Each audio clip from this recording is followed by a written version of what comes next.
Hello, everyone. This is Dwayne Newstater with Tree Actions, the Human Forestry Podcast. And here with us today, and of course, we have Tony with me. And also with us today is Ruurd Van De Ver from, I guess nowadays you're residing out in beautiful Gananoque area, if I'm not mistaken. Yeah, that's correct. They used to be in Newmarket for like 35 years, and we decided to make a change, and it's quite the Wow. change. That is quite a different landscape and terrain and quite beautiful. I've only been out there one time, and maybe you can just give everyone an idea. How do you describe that area of Canada, Gananoque area? Uh, we're uh, we're just right at the St. Lawrence River. We're due north about 2.5, 3 kilometers from the St. Lawrence River.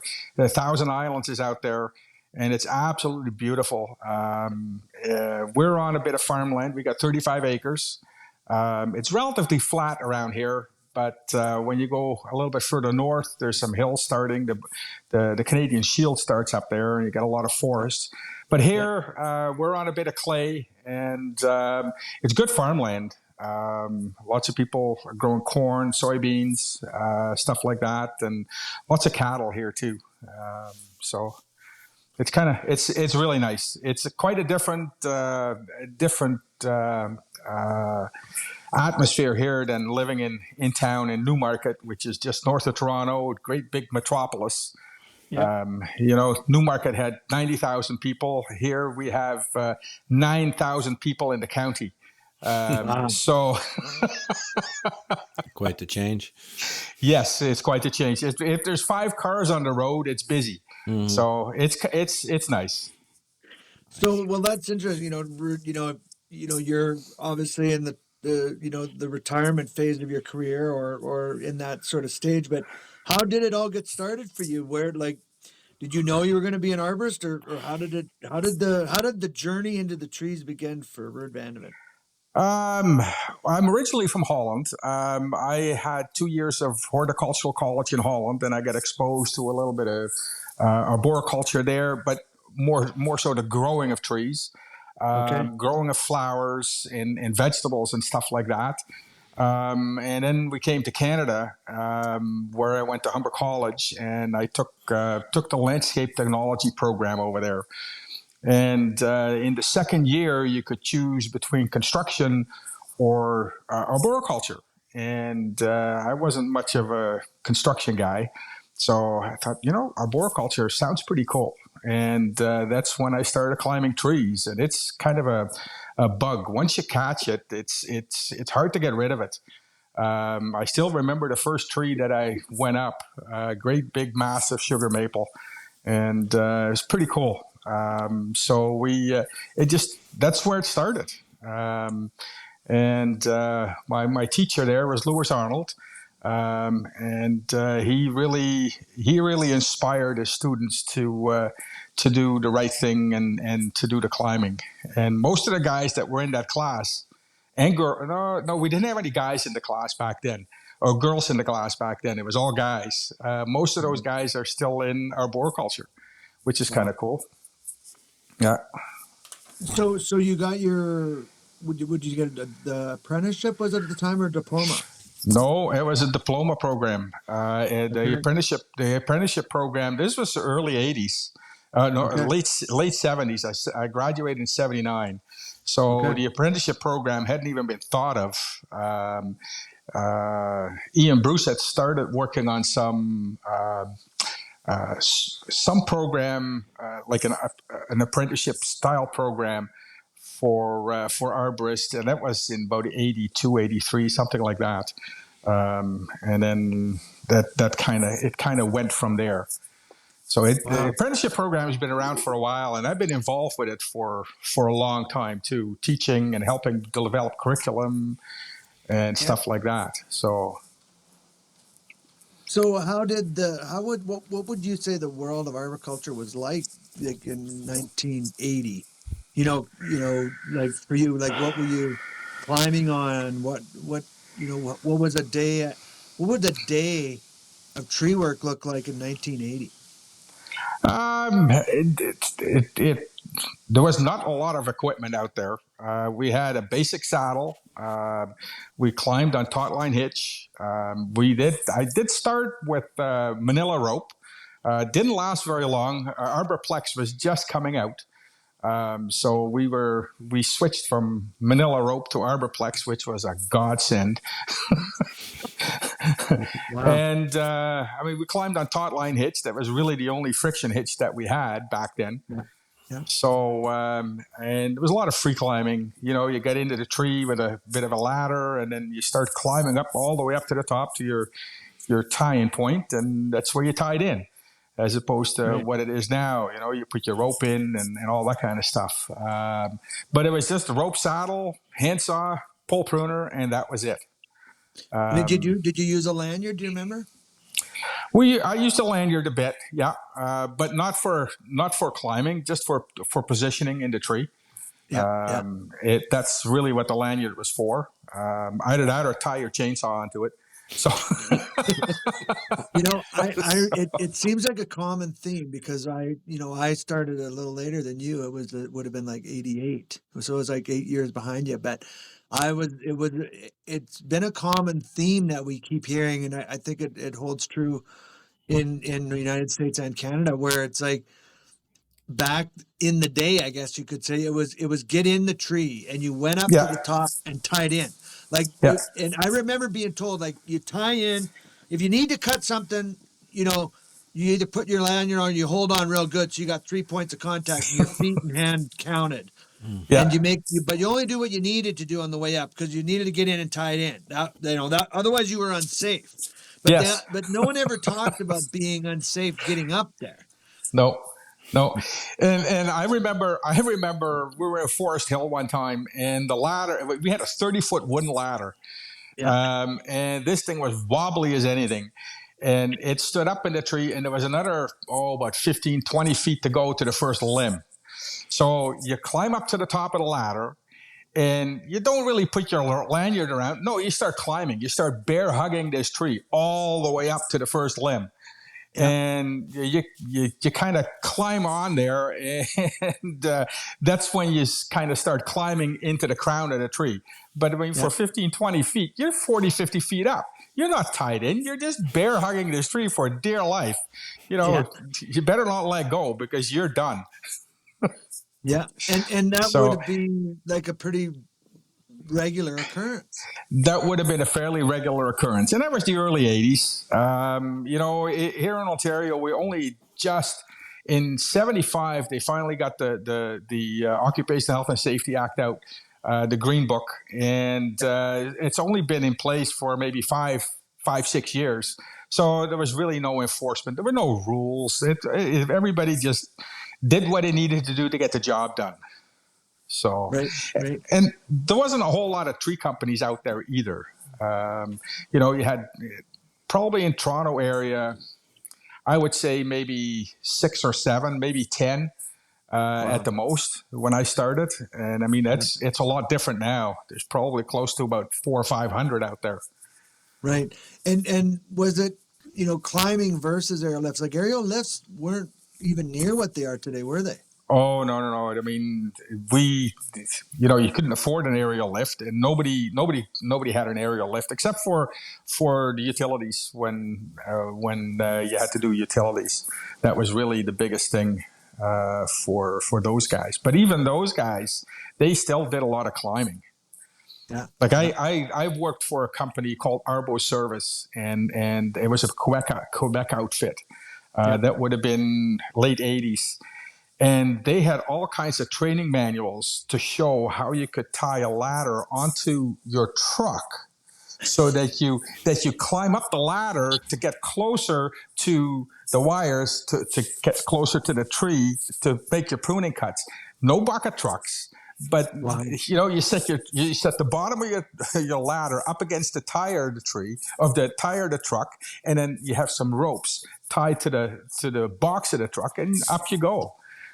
So it was crazy. I never did that, but that was in their training manual. Mm-hmm.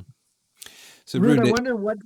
Oh, go ahead, Tony. I just wonder, Ruurd, like having started at that point, when did you start to see the shift towards more what we would recognize today as safe climbing practice?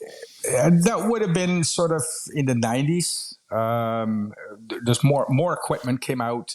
A lot of different kinds of rope came out. Arborplex was probably one of the first ones that we saw. And then this different companies started making different kinds of ropes. We had a local company in Pefferlaw, which is just north of Newmarket, that was making ropes. And we were trying their ropes, and they were not too bad. They were pretty good, but we ultimately switched back to the Arborplex. Right. And you got different saws, lighter chainsaws, and all that kind of stuff. And then we got the chainsaw pants. I forget now when chainsaw pants came in. It would have been sort of the mid 90s, maybe the early 90s. And safer climbing techniques came in. We had to start climbing. You had to be tied in all the time with a munter hitch and stuff like that. So you put a rope in, and you had somebody at the bottom belaying you to go up. So no more free climbing. That really started to happen in the early 90s, I guess. And then we had the big ice storm it was the winter of 98 to 99, I believe, here in Ottawa and Montreal, where all the towers came down and trees came down and all that. And everybody and his brother that had a chainsaw came to Ottawa to cut trees and do tree work and chip brush. There was I think it was 11 or 12 fatalities just that winter alone. And Ministry of Labor kind of had said already, you guys are not very safe. You're killing yourself. And this was sort of the end of it. And Minister of Labor came to the industry and said, you guys are killing yourself. You better do something. So, or we're gonna do something for you. Right? So we got together, and that's how we ended up with creating the Arbor Safe Work Practices. It was done in the span of about a year and a half to 2 years, not even 2 years. I think it was a year and a half, and we had the Arbor Safe first edition of the Arbor Safe Work Practices, so which was pretty cool. And from then on, things changed really quickly after that, and I mean now it's just crazy. It's good. Everybody's trying different things, doing different things, but tends to be doing it safely. Trying stuff. I remember that storm. I had started, I was working at Olds College at the time. I started there in 93 and started the Arborist program in 95. And when that ice storm hit, all my students wanted to go to the ice storm. They wanted to go out and help, right? Yeah. And I'd learned enough. I didn't allow them to go, and they were really mad at me because I wasn't being Canadian, by helping out. And I said, you guys aren't close to ready to deal with what you might go die. Yeah. Literally, you're going to be entering into a very dangerous work environment. But it's going to be so great learning. It'd be so much fun. I said, I just flat out didn't support it. And I took some flack over it, but I knew that I said, there's going to be people getting really hurt in those trees because there's a lot going to be going on. But it was a pretty pivotal thing. It's always interesting how catastrophe, particularly fatality, creates change. It's sad too, that it takes that type of, it applies in so many things. Even they won't put traffic lights up till enough people die. First, there's got to be enough bad collisions, then they put a stop sign, and then if it keeps happening, well, then we better put lights up. But you got to have real bad shit happen before we do something about it. You can't be preemptive. Have you noticed? It seems to be like that in the tree industry, isn't it? Or maybe in any industry. I bet you it's probably like that in any industry. When we started doing the safe work practices, this was through Farm Safety, which is now WSPS, the Workplace Safety and Prevention Services, and Farm Safety would deal with any kind of farm, livestock, sheep, fishing industry, everything. And when we started putting the safe work practice together, they were all saying, these are similar similar issues that we have in other industries, in mushroom growing, in fishing, in livestock industry. And ultimately they ended up taking what we had built with the safe work practice, that model, and they applied it in a couple of other industries within the farming industry. So which is pretty cool. But yeah, you're right. I mean, there's similarities between industries. It doesn't matter what you do. It's the same, but it's different. Yeah, well, Ruurd, you're commenting a lot on, you got all the acronyms down and all the committees, names, like what they used to be called, what they're called now, and it made me think about, how much volunteering you've actually done. Like I've met you and gotten to know you because of your efforts in volunteering, for the industry, in the industry. Yeah. And I'm just wondering, like, what inspired you, or what is it about Ruurd or you that wants to give back to the human forest? Because it's a labor of love. It has to be, because as we all know, we don't get paid for this committee work. No. So, and yet we give an immense amount of time, and you're a great example of that. So why does Ruurd Van De Ver give back so much, and has over the years? I don't know if there's any specific reason, but I ran a small tree care company, Arbor Valley Urban Forestry Company, and we started that in '85, and I was just by myself and had two other guys working for me. So you have not a lot of connections with anybody else. And I'd been a member from ISA since '82, and also with the Ontario Shade Tree Council, and I got involved in there, which is a little bit different than the ISA, but. It's just the connections within the industry. It's nice to be able to talk to people like yourself, like Tony, and learn from other people's mistakes. And when you're a small outfit, it's difficult to learn anything else. You make your own mistakes, and this is working, and then you keep doing the same thing over and over and over again, and it's really not the right thing to do, and you're making the same mistake all the time. But if you talk to someone else, then all of a sudden you get to realize that, hey, I might be could do something a little bit differently. And I mean, that's probably the biggest reason for me to help out as a volunteer. And yeah, you don't get paid for it, but I got to learn. I got to know a lot of people all across this globe that work in arboriculture. Oh, that's how you and I met. Years and years ago. And I mean, I was involved with certification, ISA certification. I still am on the credentialing board till August, I think. Okay. So, and that's my last kick at the cat for that, because I started there I did 6 years, probably in 2011, I think I started, or 2010. I did 2 terms, and then they had me back for another 3-year term. Which is nice, and it gives you a chance to help everybody, not just myself, but everybody. And that's just sort of in my nature. I don't know. I like to help people.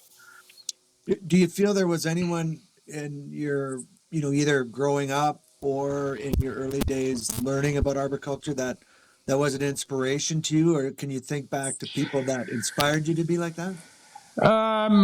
Yeah, like I said, the one guy I mentioned before, Lewis Arnold, he was probably one of the biggest influences in getting me started in arboriculture. And through him, I got to know a few other guys. One, being Ian Bruce. I mean, I think just about everybody knows Ian Bruce. And then another gentleman, and he's long past now. His name is Al Sellers. And when I started in this industry, he was just sort of retiring. And we would go and visit him, usually around lunchtime, and come sit down, have a sandwich, and he'd talk about trees. And by the time we're done talking about trees, geez, it's 4:00. We better go back and do some work. So, and those people, they love talking about trees and love their job, and that's kind of where I got the bug. Interesting. So And I enjoy those types of conversations and those interactions as well. I'm curious if you could think of anything in particular. What was his name? Sellers? Al Sellers, yeah. What is there a lesson that you can remember where that sticks out in your mind, a story or something that he told you, that he taught you? Nothing in particular. Just this gentleman. He was a consultant. He was a consulting arborist. Oh, wow. And before he passed away, like him and I used to have big conversations, and about doing arboricultural consulting. And the biggest thing that he taught me, he says, as a consultant, it doesn't matter how many pieces of paper you have, you kind of have to prove yourself, especially if you're in a court situation where you have to testify and stuff like that. You have to prove yourself as an expert. And that comes from you, not from a piece of paper. That comes from you, from down into your soul and into your heart. And that's sort of what I've gone with all my career, and trying to get the message about trees across. As an arborist and a company owner, I mean, you sell work and stuff like that. I mean, that's a big part of it. But to me, the biggest part is teaching people how trees grow and why we do what it is that we do to trees. He kind of sort of instilled that into me, and that's stuck with me my whole career, and I'm still doing that. Teaching people, teaching other people. I'm mentoring a young man from Niagara School of Horticulture who wants to get into arboriculture, and he's just starting out. He's 23. He's just at the beginning of his career. He's looking for work in the industry, and it's great to give him some advice on a little bit of direction. I would never push anybody in any particular direction. Just take what I say with a grain of salt, or take what you want. And if you don't want to do any of it, that's fine too. I don't care. It's up to you. Well, but it's an interesting theme of wanting to help and willing to give without compensation. I think that's one of the true spirits of volunteerism in particular is, a desire to help without compensation. And I think if there is any compensation, it's more of a spiritual type situation where it's more about, what you get back mentally or emotionally or spiritually, in a way. Yeah. And that's what it's been for me for volunteering for the ISA and Ontario Shade Tree Council and things like that.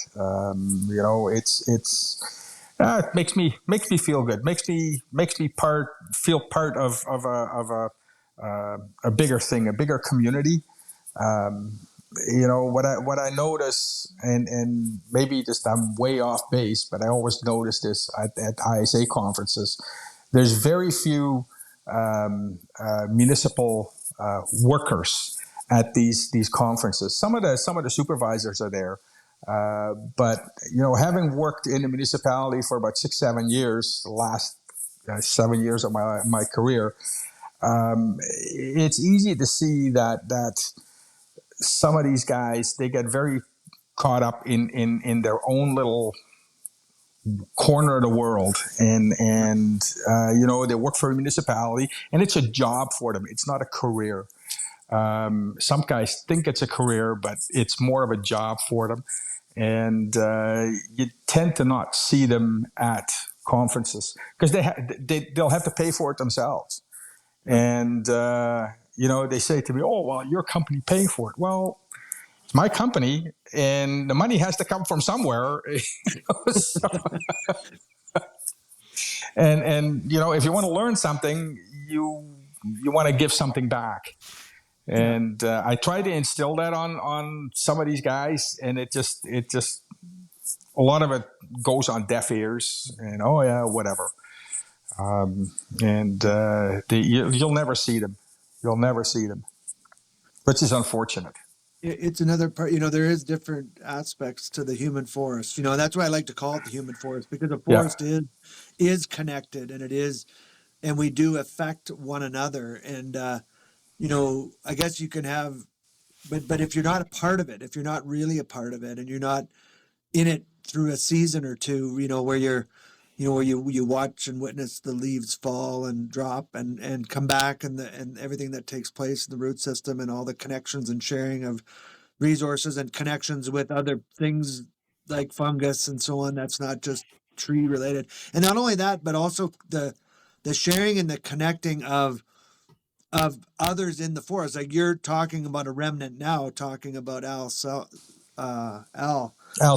yes. Al Sellers, that there's a, his tree isn't standing, but he's still giving back. Even on this call now, his name's mentioned, and his energy, his legacy is being passed along, Yeah, yeah, and through you still. And that it seems like I agree with you. I don't know why.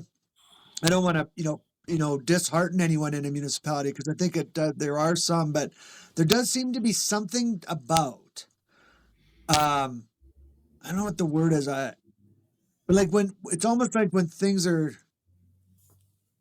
I don't know how it works, too easy or too. If it's too easy, it's almost like it's not valued or something like yeah. that. And I sometimes think with the environment, there's so much provided in the municipal environment that you maybe lose the appreciation of it. And I think it can go too far the other way in a private setting. Like, maybe don't get enough, but I don't know if that makes any sense. Do you know what I Yeah. mean? See, for me, I have my job, if you want to call it a job. I mean, I ran my company, and yeah, it was my company, and I did work, but my work never really stopped. Even now, my love of trees and just looking out. It never stops. My wife always complains when we go on holidays. All you ever do is look at trees and take pictures of trees. Well, sorry, that's that's me, and that never goes away. That job never really disappears. It's always there. Yeah. Even with me right now, I'm supposed to be retired. When you retire, never decide to build a house, because that's not retirement. It's a lot of fun. I tell you, it's a lot of fun. It's a lot of a good experience.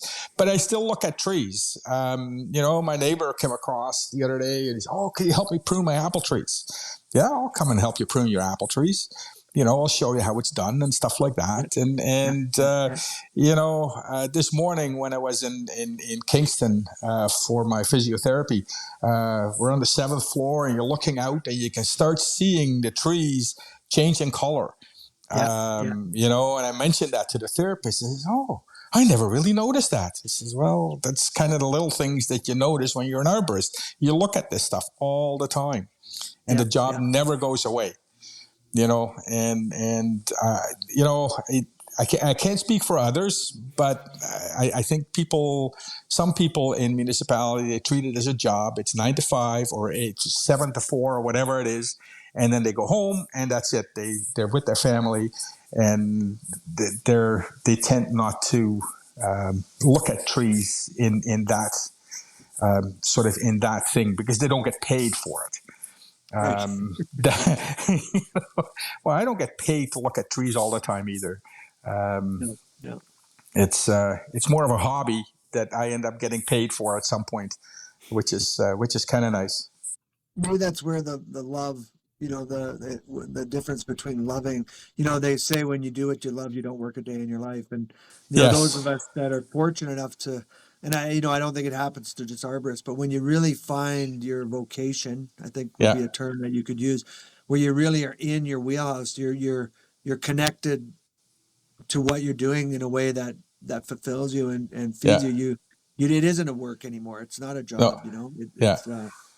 Well, I can tell you over my years, I've had days where I did not want to do this job anymore. This is enough. Especially owning a company, you have to deal with people, you have to deal with employees, and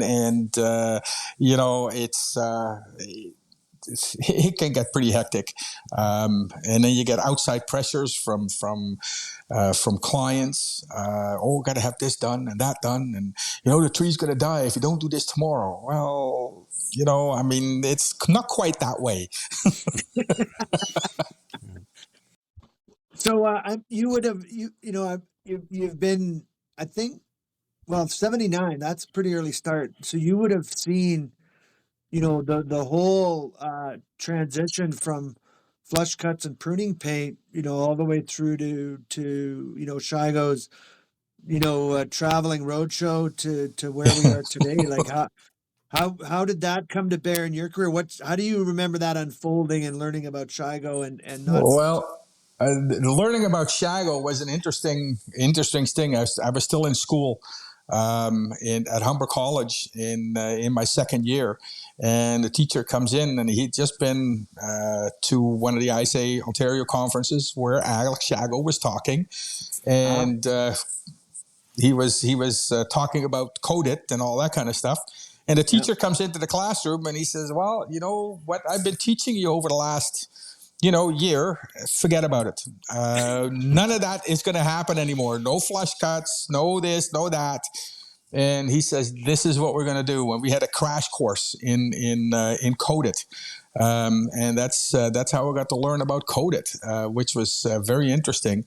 I mean, we had in the classroom, we had big tree trunks set up where we could clean out the cavities all the way to good clean wood. Oh yeah.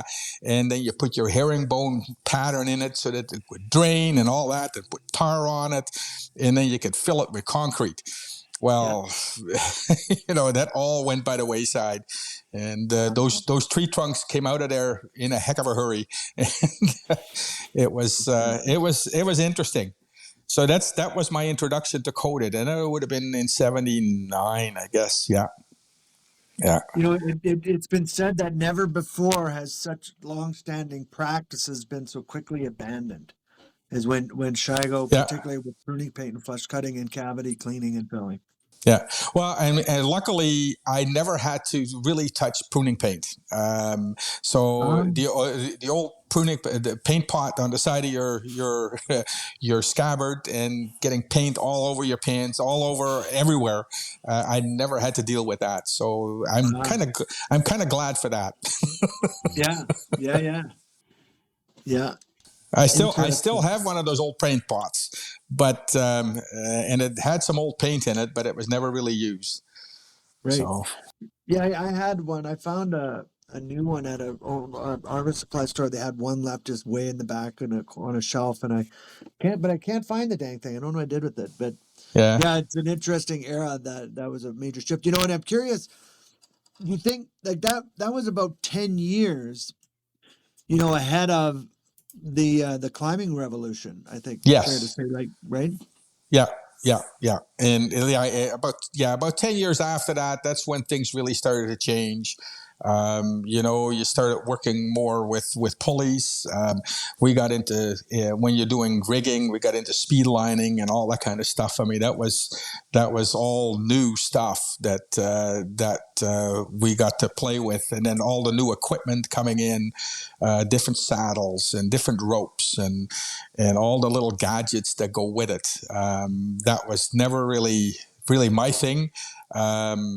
But a lot of people played with that, and when you play with it, that's when you get new innovations, new things happening, and it's good. It's good, but way in the beginning there was no rules. Everybody was just doing whatever, and people were getting hurt, which is not a good thing.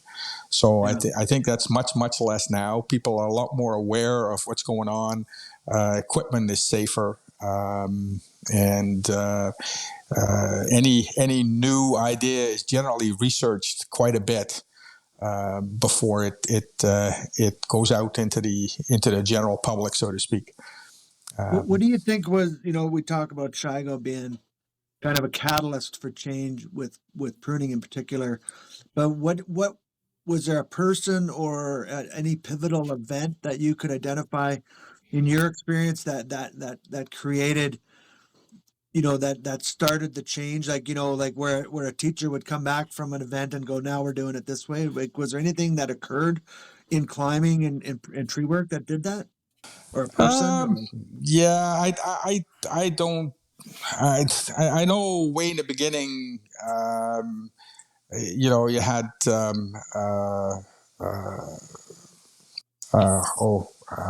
Rip and those guys. They would bring out some new equipment and stuff like that, and that was it went against the grain for a lot of people. And for me, myself included, I looked at this stuff. What the hell are these guys doing? This is not safe, But that's probably what started everything, and what got things going. Was Don Blair doing stuff in Ontario as well? Did Don Blair ever come out? Probably. I don't really remember too much of that. Okay. I wasn't involved with a lot of the equipment stuff. I was more involved at it from a safety end of thing with the Arbor Safe Work Practices. And that's kind of what I was teaching at the college as well. The health and safety. What about the tree climbing competitions? Were they like? Did you feel those? I don't know how involved you were with those. A little bit, not a whole lot. The first competition we had here in Ontario was in Orangeville, and I do remember that Ian Bruce had started introducing the Munter hitch and climbing. No free climbing allowed. And then when the international came to Toronto, and I forget now when that would have been, late 80s, early 90s. Yeah. There was a great big to-do about all these American climbers. They weren't going to have anything to do with being tied in at all times and being belayed up into the trees. Oh, it was a big thing. It was huge. And they had lots of meetings about it and stuff like that. So that's kind of where things kind of got started. But I never really got too much involved with the tree climbing competition. Just a little bit, just on the periphery. Great. Yeah. So, because at the time I was involved with ISA, as a director, and so I didn't have a lot to do with that particular aspect.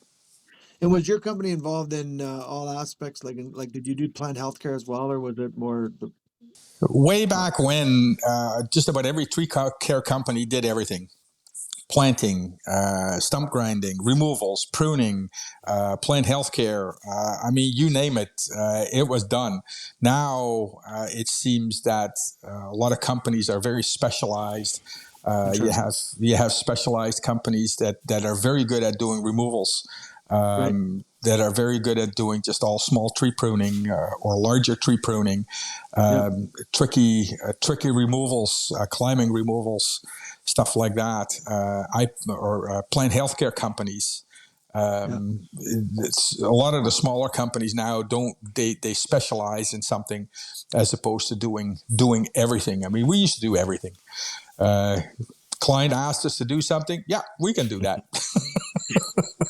Anything for a buck, right? Interesting. So that's a trend you've seen. Because I don't remember tree services in my career. I started in 80, 88, 89. I don't remember there being, even at that time, especially planting. I've always found it curious how planting has always seemed, in my experience, separate. It was almost like more the landscapers would hang out more with the nursery guys. Like even here in Alberta, we had the Alberta Nursery Landscape Association, Landscape Alberta. and even to this day, we have the landscape garden apprenticeship program that's become the horticulture apprenticeship program. Like there was a really strong bent towards the landscape side, and on the nursery industry was more tied in with that, and that's where all the planting took place. And it wasn't until the trees were suffering from bad planting that the arborists got involved. We always have this Yeah, rift. It's like, can't you guys figure out, like, they hand us this 10-year-old that's just a mess because they never grew it up right. Like, yeah. where, I'm curious, like, we seem to have that disconnect, but you're saying maybe it wasn't always like that. I think the disconnect has always been there.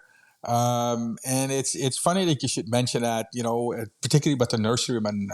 I talked to one nurseryman one time, Harry Worsley from Uxbridge Nurseries, and Yeah. we were talking about tree pruning. And how when we get a tree, we start pruning these things, and we're talking about young trees and old trees. I said, Yeah. young trees we prune them differently than old trees. Yeah. And he says, yeah, we kind of do that too. And I said, well, for me, a young tree is one that comes out of the nursery, and it's all pruned all wrong when it comes out of the nursery. He says, really? He says, when we have a young tree, it's like a whip. Yeah. That's our young tree. And by the time it's ready for sale, it's an old tree. So Right. it goes out. And all we do is just prune for shape and, nothing else. I said, Yeah. well, when we get that young tree, that old tree that you have, we have it as a young tree, and we start pruning it and for structure, for 50, 60, 70 years down the road. So it's a different perspective from nurserymen and even landscape contractors. When they plant trees, they plant them and they really don't see them ever again after they're planted. That's when we come in, we see them afterwards. Yes. And I think that's where the disconnect is. And I mean, we've done planting, but it's generally a one-off. Like it's a client, and we do some planting for them, and then we look after the trees afterwards. A lot of landscape contractors don't do that. Mind you, it's more and more that are doing it now, that plant stuff, and then they hire an arborist, and they have arborists doing some of the pruning for them. But yeah, it's we never did a lot of planting, just some planting, and we leave the major planting jobs to landscape contractors, because generally they do it as part of a landscape project. The client is spending $500,000 and they're doing everything. So and they don't really care what it looks like in the end from a tree point of view, like structurally. And then we come in, like you said, then we get to deal with all the aftermath of bad plantings. It is interesting. It seems like I used to get a little more frustrated about it when I was younger. I find it more curious now, but how, a landscape plan that, to make a yard in a new development, a new house, to have the yard look full and so on.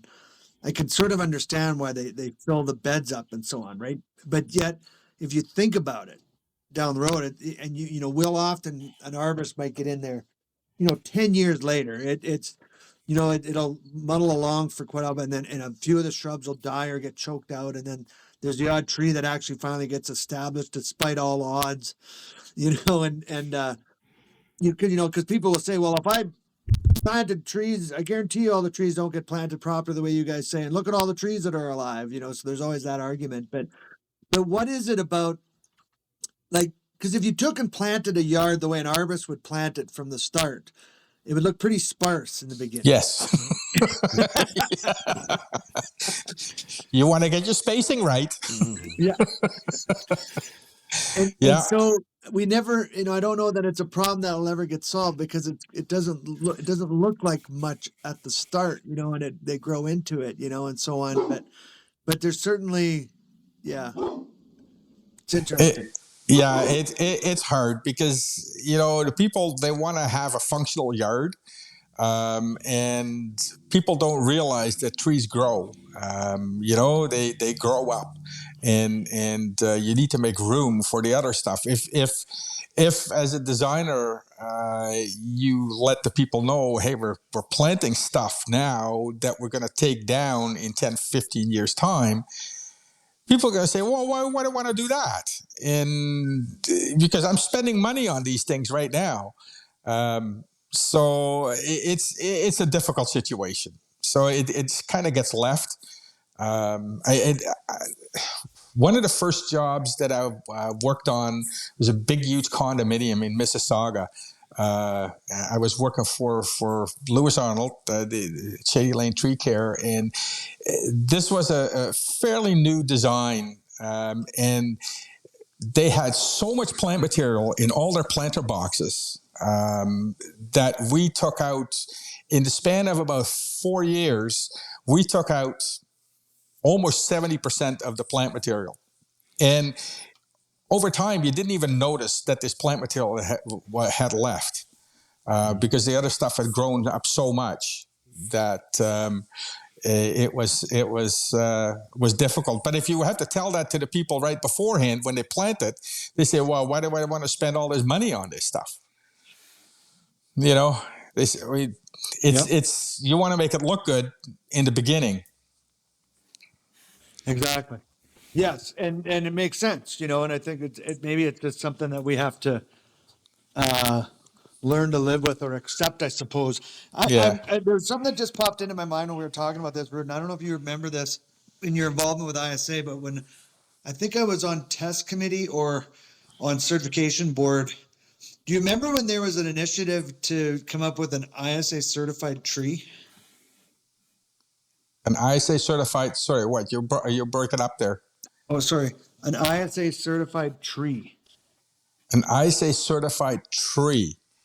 Yes. No, I don't remember that. Sorry.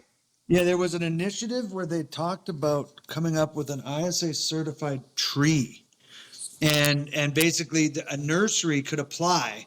And if they followed certain pruning and growing principles, their tree could be designated as certified by ISA as a quality structured tree that won't be root bound, that was grown in the field properly, that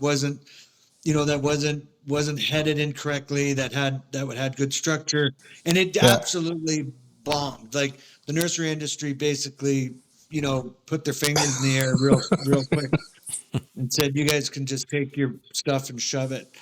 Yeah. But because I find it fascinating, because the heading of trees, basically those what we're calling young trees, or they call semi-old trees. I mean, they top the trees. I mean, they top the trees to get them to bush out. I mean, and I think about something like a silver maple or even lindens. The Tillias out there. I can't help but think if they hadn't been headed the first 10 years of their life, would the inclusions be less of a problem? Yeah, I grew up in Europe, and Europeans have a much different way of thinking about pruning trees than what we do here in North America. Pollarding and topping is quite a very common practice over there, and trees live with that for a long, long time. And coppicing trees. Some of these trees are 400 or 500 years old, and they can withstand all that stuff. So I see where you're coming from, but at the other end, you have to realize that these trees are very young when they're in the nursery. By the time they come out of the nursery, they're maybe 7 to 10 years old. Trees going to live 50, 60, 70, 100 years. And those little wounds, they're going to heal over, and they're going to be inclusions, but it's so small that in the life of the tree, I don't think it's going to make any difference for the tree itself. Right.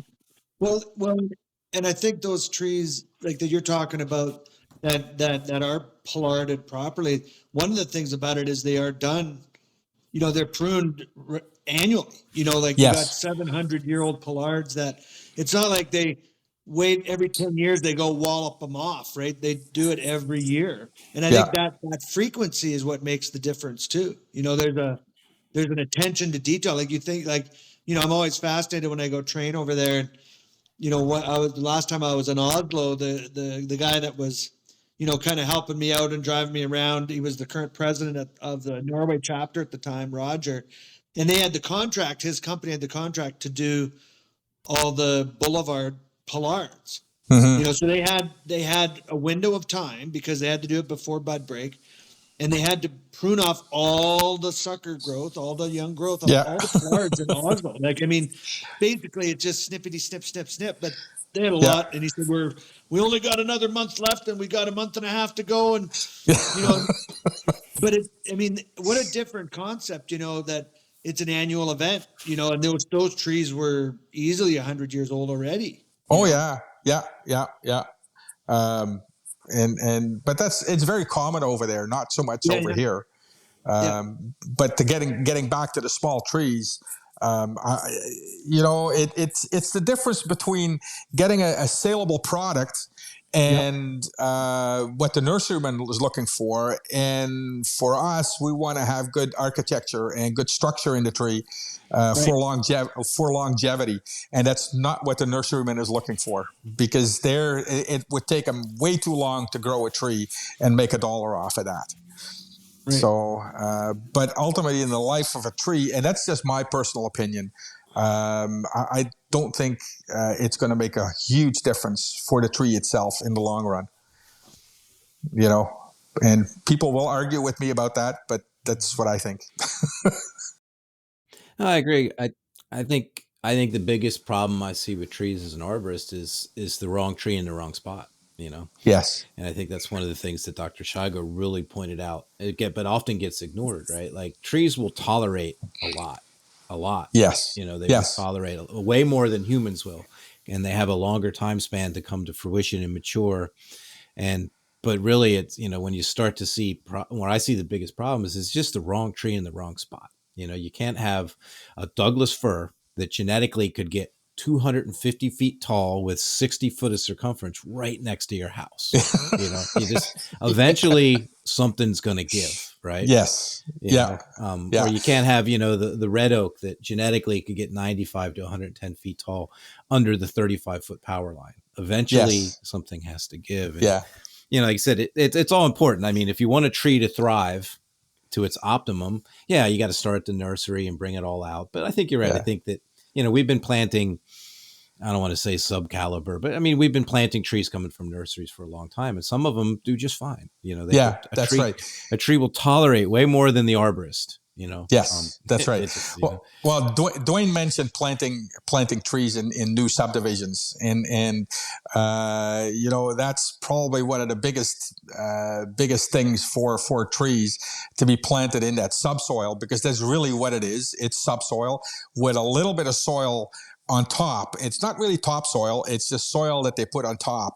And that's where trees really suffer in these subdivisions. They could be there for 10, 15 years and not grow at all.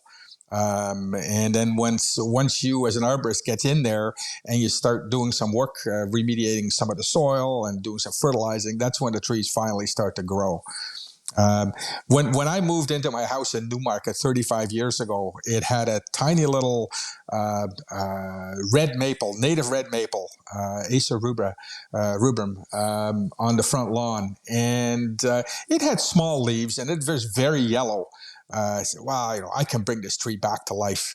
And, as a good arborist, I started fertilizing it, and I did some soil testing, and lo and behold, the pH in the soil was like 8.2.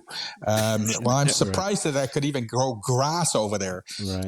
And I tried for a number of years to get this tree to grow, and it had been there. By the time I took it down, it had been there, I think, about 20 years. Wow. 25 years, and it was only about 10 feet tall, and it was getting shorter every year. Mm-hmm. and that's typical for urban soils. You know, it's just horrible stuff for trees to grow in, and you know, people say, "Oh, we stick it in the ground and it'll grow." Well, it doesn't quite work that way. Does not No, work that way. it is remarkable the difference that the ground will make, or the soil, the earth, what it's in. I had the place we live now, when we purchased it in '98, they had just done the usual thing. It was built in '97, so they had scraped everything down to clay and put just enough soil down to grow grass. Yeah. And so the bottom of the property had it just had weeds. It hadn't even been sodded. And before, being an arborist, I had spied the neighbor's horse paddock, and it'd been there for years, and I could see it was full of really good soil. And I asked the guy if I could buy some of his corral soil. And sure, how much do you need? And I said, well, I want 2 foot on this half of the back and 3 foot over here. And he was like, what the heck do you need that much soil for? 2? Like, you only need like 1.6 feet. I said, no, I'm planting trees. I want a yard that can grow trees. So he said, okay, well, man, he couldn't believe how much he hauled. And he used his truck and front end loader, and he hauled it in there. And man, when I seeded that, I just hand broadcasted seed down there at first. And when the rain would sit in the water, make water puddles, it was tea colored. It was such rich soil. Yeah. So I bought these poplars from a local nursery, these tower poplars. I wanted to have a couple. And I planted one at the top of the property in this, stripped down soil where the lawn was. And I planted 2 down at the bottom on this other soil. The first winter, one of the ones at the bottom, both of them, the deer stripped everything off them. They ate them. And the one at the top was touched. So all I had were these little sticks, and they were in pots. They were maybe 3 foot high. Okay. Well, the 2 at the bottom, first year, there's nothing left on them. There's a bud at the top. That's it. And I'm thinking, great. And the one at the top is fine. Well, that spring they took off, and I would say in 5 years, the 2 that were planted at the lower bottom of the property in the good soil, they were 15 feet high and full and lush. The one at the top hadn't changed size at all. It was still the size it was when I planted them. Yeah. And, I'm sitting there watching every year wondering what the heck, but it didn't die. It would come out in leaf and it would grow like a little bit, but the ones at the bottom are just booming, And I'm thinking, is that because the trees ate all the leaves off? And I'm thinking, no, it's got to be. So after about 5 or 6 years, I took the one at the top and I dug it up and I moved it down on the bottom part of the property. And in 5 years, it was almost the same height as the others. Oh, yeah. And all it was soil. It was absolutely the soil. And I was just astounded. And I couldn't believe the difference that good quality soil makes. It's just, you know what, you learn about it, you hear about it in school, but it was just such a vivid example in real time, how much of it. And what struck me about what you said, Ruurd, is that the tree didn't die though. No, it struggles. and it stays alive. It's like, you think about, and I remember Shiga would always lament this, the poor thing, it's suffering. Like, we tie them up and we stake them and we tie them down and we give them just enough water and nutrients to live, but they can't actually do anything. They think they're in jail, Yeah. And you see that in a lot of the new subdivisions, it's amazing. It's absolutely amazing how soil is probably the biggest thing for tree care companies to look at when they're trying to when they're looking after trees, when they're looking after properties. I always see old properties like downtown Toronto, Forest Hill, Rosedale, that have been there for 75, 100 years. The trees tend to do a lot better there than anywhere else. Even though they're old trees, they're relatively easy to look after because they kind of look after themselves. That soil hardly was ever disturbed.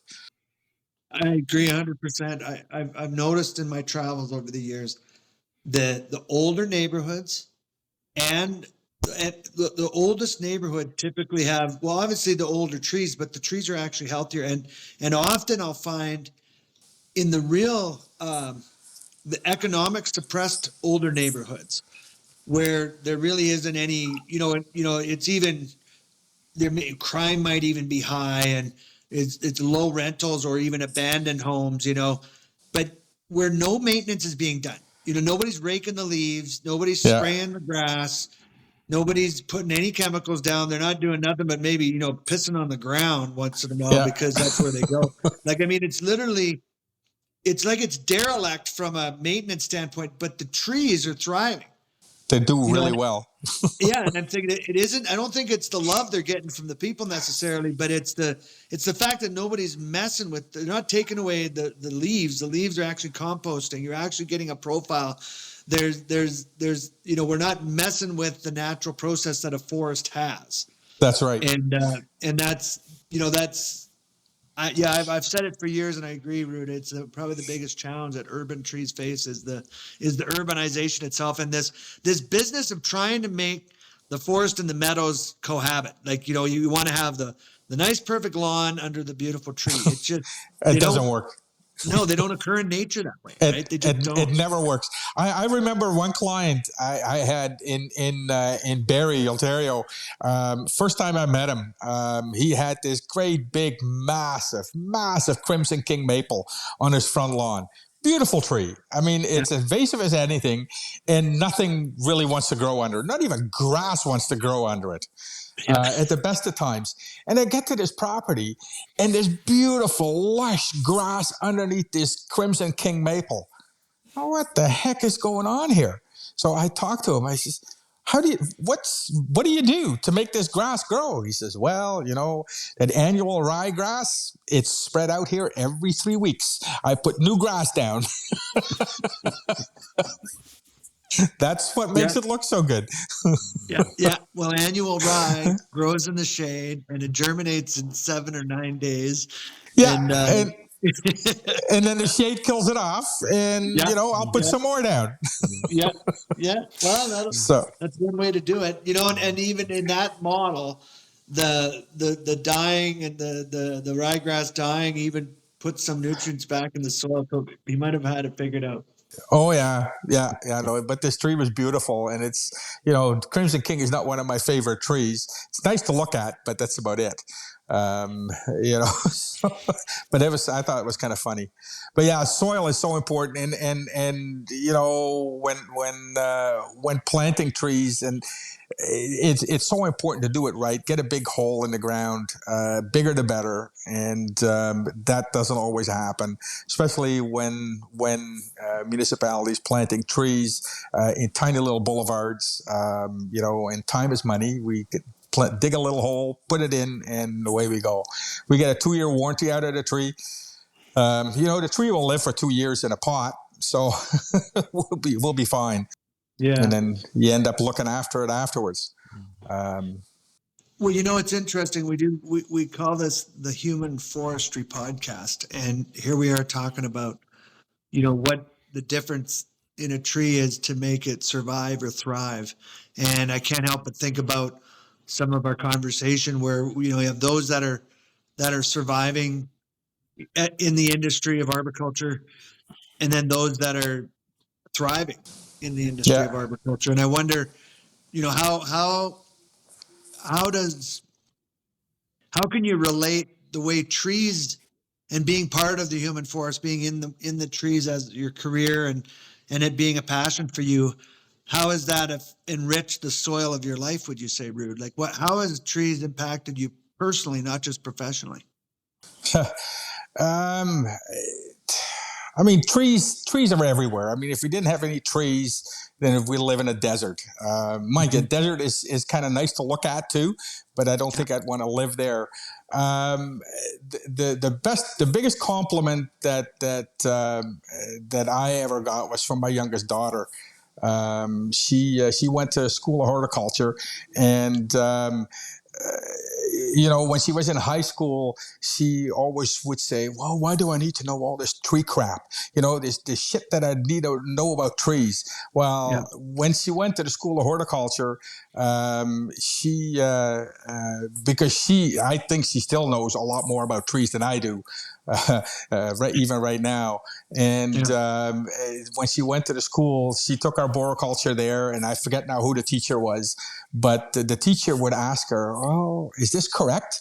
And she would know as much as the teacher about trees than anybody in arboriculture, which is kind of cool.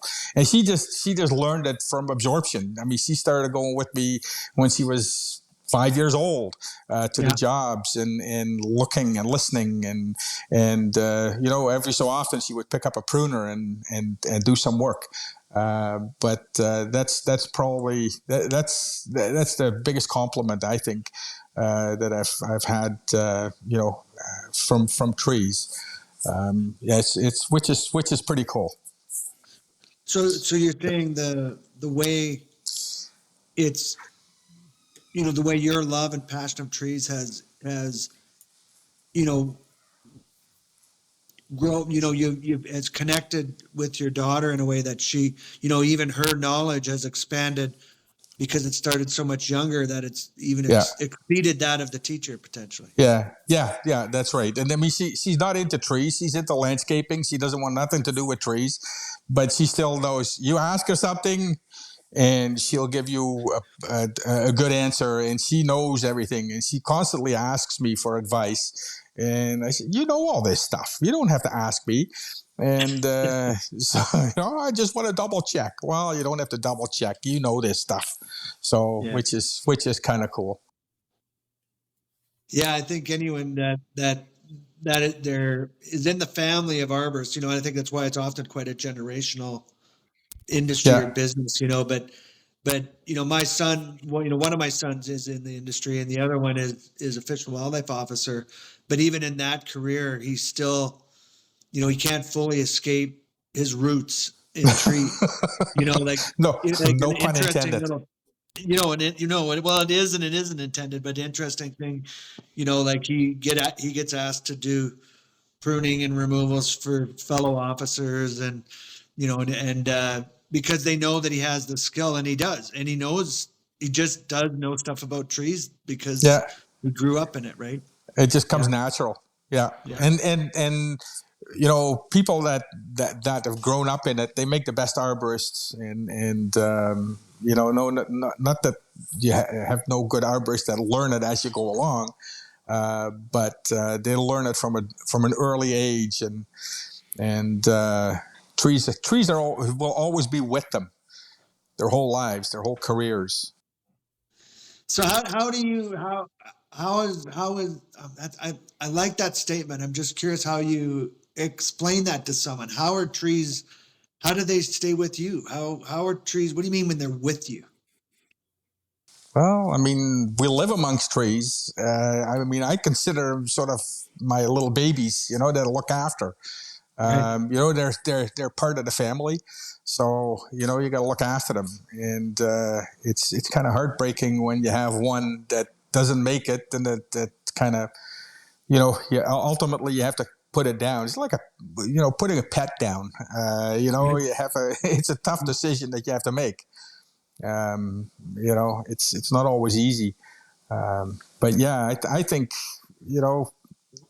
not that trees talk to you, but I think sometimes they do. Like Alex Shago always said, you have to touch a tree, and I'm a firm believer of touching a tree, and you can tell a lot about just touching a tree and seeing how the tree feels.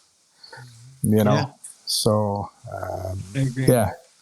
Maybe it comes from the fact that I had to hug the tree so hard to climb up that that last 15, 20 feet. I don't know. The tree was always talking to me. Yeah, you can make it. You can make it. You can make it. So earlier in your career, you were literally imprinted with trees. Yes. Yeah, exactly right. And just for reference sake, when Dwayne and I do a podcast, all puns are intended. Absolutely. Okay. They're never unintentional puns in our podcast. It's an interesting point because I was just recently, a month or so ago, I was visiting a property where my father grew up, and my grandfather had planted a number of trees around, but about the only ones that still stand are some horse chestnut trees. I guess some places they call them buckeyes. Yeah. But they're still there, and he probably planted them. It would have been the mid 30s to late 1930s, and the trees still stand there. Now my daughter and I walk down the road under the shade of these trees. So there is a connection, through there from a tree that's not the same as like we have some furniture from my wife's side of the family that, but it's not a chair isn't the same as a tree. No, because the chair didn't change. The chair's not going to die until I get tired of it and throw it out when she's not looking. Or burn it. Yeah. We didn't say that. But the tree itself, and it's like, and the tree is there along the side of the road or by the house, and the house is different owners. It's not in the family anymore. So there's definitely something, like you said, that the trees, they go with you, but yet there's a dichotomy in the fact that they don't go anywhere. They stay right there. They stay right there. Yeah.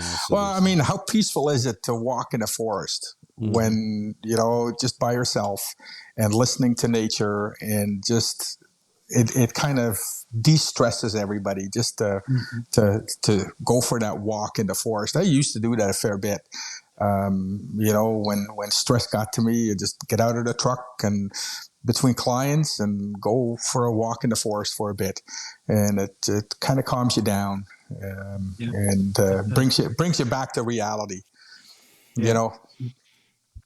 It absolutely does. And it's interesting you mentioned about cutting trees down, and it's like it's a hard decision, or like losing a part of the family. It absolutely is. I think it's a common theme with a lot of arborists that stay with it for a lot of years. You really don't want to cut it down.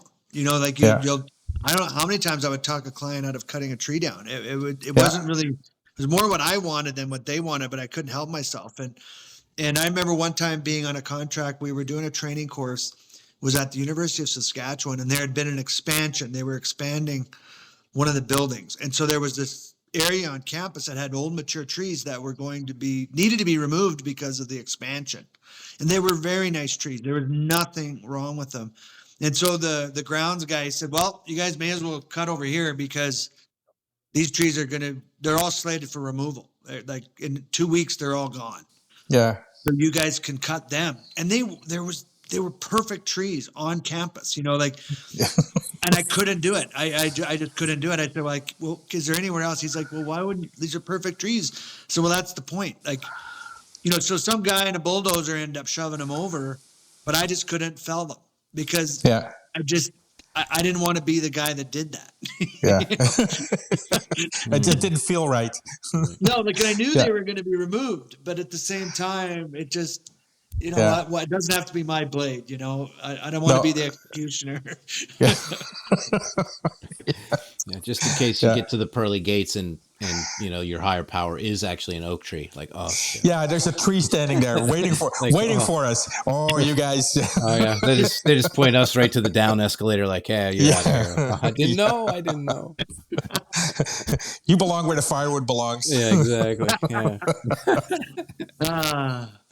Well, it's been a great conversation. We're at it's interesting. We get to like about 70 minutes. It's just over an hour, and it always seems to get to this. We get a little esoteric. It gets a little bit more on the softer side of things, spiritual almost. And I just want to thank you for your time and for the wealth of knowledge. When we had Don Blair on the show, he said, this is a good thing you're doing, you guys, because when one of us dies, the library burns down. Yeah, that's true. Yeah, and, that's true. To get some of this, history and some of it documented in audio format, I think it's going to be out there in posterity. So thank you for contributing to Tree Actions and for being such a valuable tree in this human forest that we're all a part of.